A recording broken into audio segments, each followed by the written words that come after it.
Hey guys, on this video, I'm going to go back to when I got out of the military. I was young, 21 years old. A friend of mine, Jerry, came to me and a while after I got out and said, I got something you could do to make money. This Beautician school, downtown Brooklyn. You're a veteran, right? Yeah, of course. He said, they'll give you full unemployment because you're a veteran, the highest amount. The Veterans Association will pay for the school.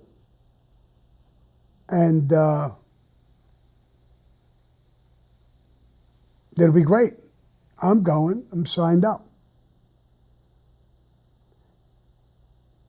I said, you want me to be a beautician, bro? No, you don't have to go. The guy's looking for the money. It's a connection. He says you can come and go as you please. He said, Sammy, the day school and the night school combined, there's 600 girls who are in the school. 4 guys, counting me, and 3 of them are gay. How many girls? 600. It's crazy.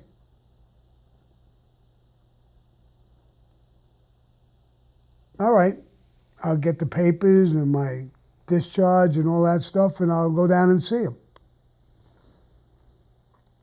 Again, I'm in the rampers, and we're in trouble again all over the place, so I'm carrying a gun. I go down to the school with a gun, but I got it under my little jacket, like this jacket. And I meet the guy, and I'm talking to him. And he's all happy. He's filling out papers for me, looking at my discharge papers and all kinds of stuff, and he's real happy. So I said, oh, this is a good thing. I said, and he tells me, take a walk with me and I'll show you around. So I go on the first floor, and there's women, older women and other women, sitting down, getting their hair cut and dyeing their hair and doing all kinds of things. Looked like a regular beauty parlor, but it was big. It was a big area. And then he takes me upstairs, and he tells me, this is the first level up here. When you first sign, we teach you how to do all these things. And this is where you'll start. After a certain amount of time, a couple of months, you come downstairs and you work the floor. And we give the people a discounted price and all of that stuff. And so we have people to work on. All right, sounds good to me. We go back down. All the girls are looking because they know I'm going to probably be a new student. My friend Jerry comes over. So I go back in the office, and I'm supposed to sign things and stuff, and I tell him, well, this is great because I'm not going to stay here all day. I can just come and go as I please, right? And he says, no, I don't know who told you that, but you have to stay all day. It's a regular school. I open up my jacket a little bit so he could see the gun. I said, I really hate when people tell me what I got to do, when I got to stay, when I could go on a break or all that shit. Is that what I got to put up with? He's looking right at the gun. No. Listen, Jerry told me all about you, and no, you can come and go. But you'll like it, you'll see. Okay, I close up. Now Jerry's going to pick me up in the morning. There's his girlfriend that he's going out with in the school, young girl, and me. He picks me up. We're all going to go to school together. I'm the fucking worst. I don't know what the fuck I'm doing, cutting women's hair or doing anything with women. There's a lot of things I do like about it. They're going to do facials. Now, the men don't do the facials, but they get them as a model. You're somebody's model. So I get this woman who says, could you be my model? Yeah, all right. So she's sitting on like a stool, and there's a chair in front of her, and I have to lean back, put my head on her lap. She puts a little towel, and she's going to give me this cosmetic treatment, little facial, whatever the fuck it is. So I don't have to do that. I'm just in the class, and I'm one of the models. And every girl who's doing that picks somebody, and usually another girl, because there's not that many guys, and they're doing a facial on them. I'm laying there. After I get to know her, she picks me all the time to be a model, and I'm doing it. So one time she does it, and she puts the towel, and her legs are parted just a little bit. My head is in between her legs, and I'm laying back, and she's doing it. And she squeezes her legs together just a little bit, pushing my ears back a little bit. And I'm looking up, and she's giving me a little smile, a little smirk. And I'm thinking, what the fuck is this, bro? I don't want to be aggressive. I mean, I'm in school. They're young girls. I mean, they're not that young. They're not babies or nothing. I'm thinking, what should I say something? Should I do something? Maybe turn my head a little bit and nibble on her leg a little bit and see what happens? But I don't do that. Later, I come a little more aggressive with the school. And I'm going out with this girl, Louise. I really, really liked her. I loved her. She was my girl. And she quits school and joins this school. She don't trust me in this place. By the time she gets in and starts, I'm on the bottom, on the first floor. She's on the second floor. So I got to announce to all the girls I've been talking with for the past couple of months, this is my girl. We're going to get married. We're really tight. But what me and you are doing, we just got to put a little shade on this shit. We don't have to stop. So here I go. I'm in and out of this fucking thing, and it's getting crazy, and I love it. I leave early sometimes. I just do what I want. When I want to go to lunch, I just go to lunch. One time I'm sitting and I'm supposed to cut this woman's hair, middle-aged woman. And I got this like white jacket on with big pockets in the front so you can put your comb and your scissors and all this stupid shit. So I'm trimming her hair and whatever. And she's talking to a woman at the next, right alongside of me. And the conversation is getting a little sexual. Then she says to the woman, I did this with my husband. You got to try this. So the woman says, what? She says, I put ice cubes in my mouth for a while. And then I gave him head. What it did, I mean, to him, I'm saying to myself, oh my God, I can't believe I'm listening to this fucking conversation. It's actually starting to turn me on now. After a while, I said, listen, sweetheart, you just can't talk like this. What are you talking about? What you just said, what do you mean, what am I talking about? Ice cubes in your mouth, you're giving your husband head. I mean, what do you think, I'm gay? I mean, I can't listen to this kid. Here, take a peek at what you did, bro. I'm starting to really get turned on. People are laughing. The girls are laughing. Sammy, you're fucking crazy. I'm crazy. Look at the way she's talking. Somebody else finishes her hair. I can't even do her hair. I want to get away from her. But she didn't say it in a way that she knew I think she really didn't think it would bother me at all. But it did. So it seems like I'm always in this school. I'm not in trouble, really, but something weird is always fucking happening. A little show they put on, a little this, a little that. Nothing is really all that fucking good. So one day, a woman, my customer, an older woman, her hair's all gray, and they put a little bit of blue tint in their hair. So they get like, you put this in, rub it in there, wait a few minutes, and then you shampoo it off, and their hair looks more silvery and more a little bluish tinge to it.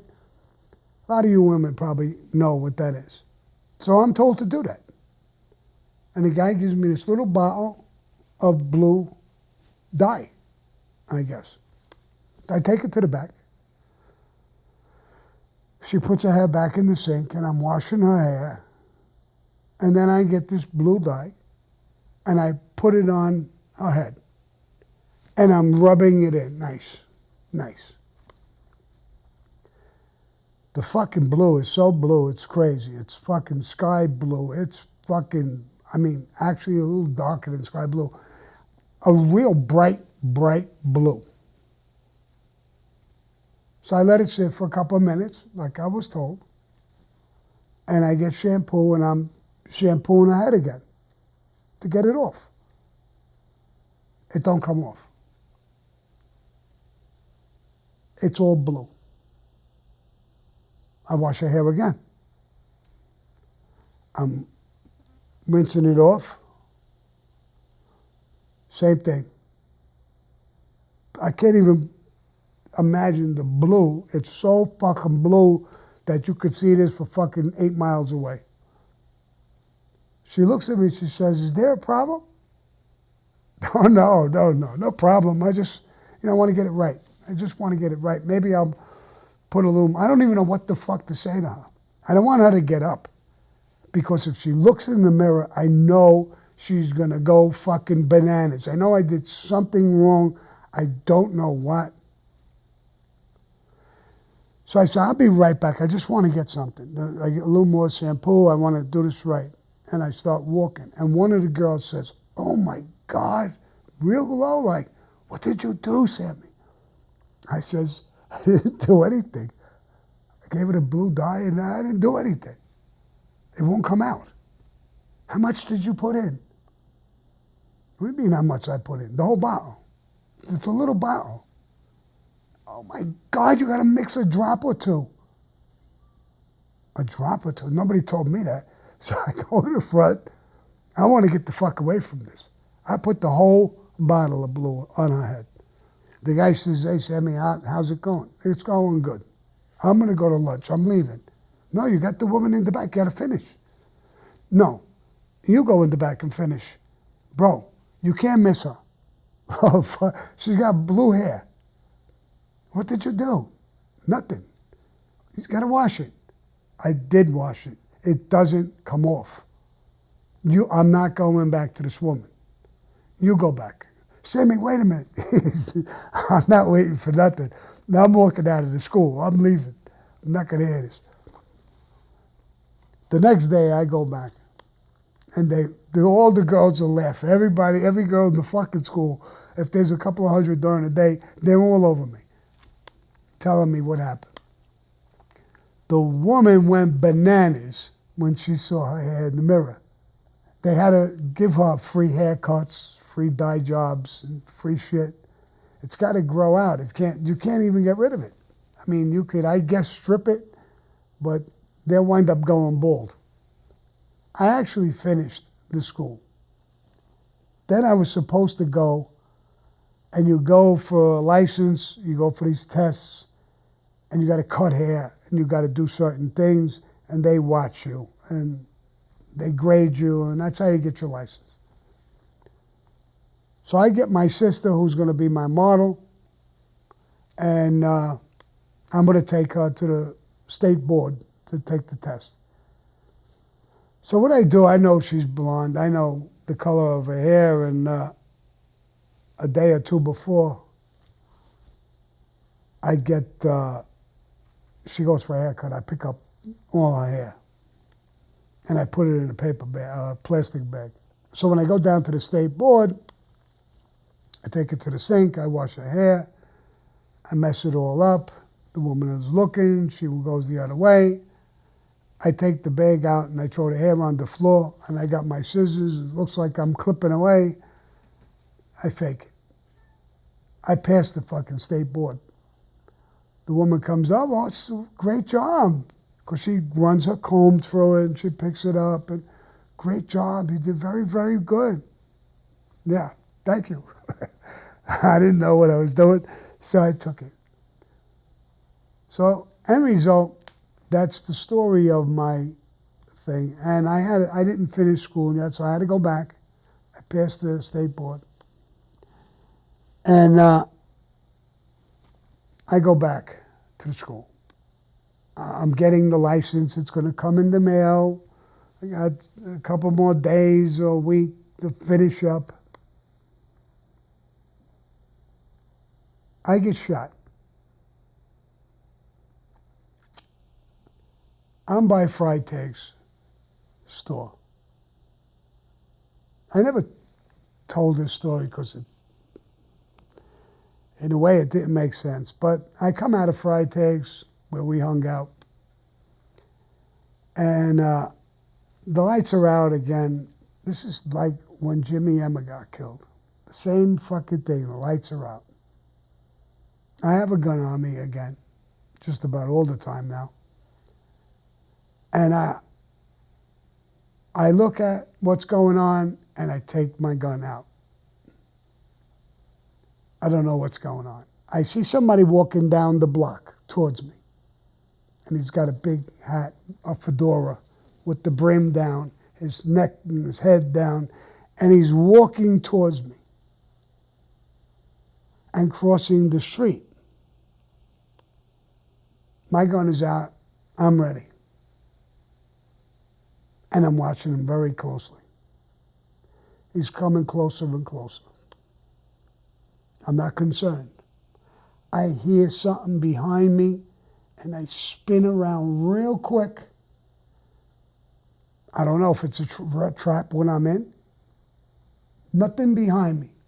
When I'm turning back, he's on me. And he pulls the trigger. He hits me in the chest. I go flying backwards and I flop on the fucking floor. He's going to throw another shot. I twist around. By that time, my gun is coming up. He shoots again. He didn't hit me the second shot. I'm throwing a fucking shot, and he's running. I throw another shot, and he goes.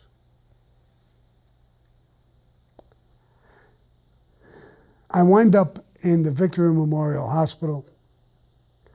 The bullet hit my chest and broke. Part of it stuck in me, part of it came out of my shoulder. It didn't actually come out. It came close to coming out. They cut it a little bit and took it out. My Uncle Gus had a brother in Florida. And I went there. They picked me up at the airport, and they took me into their home. My brother-in-law Eddie would go around and see if he can find out who that was or what happened. We did so many things as a kid, I had no fucking idea. I never wound up finding out who that was. I stayed down in Florida a couple of months and came back. My license came in the mail.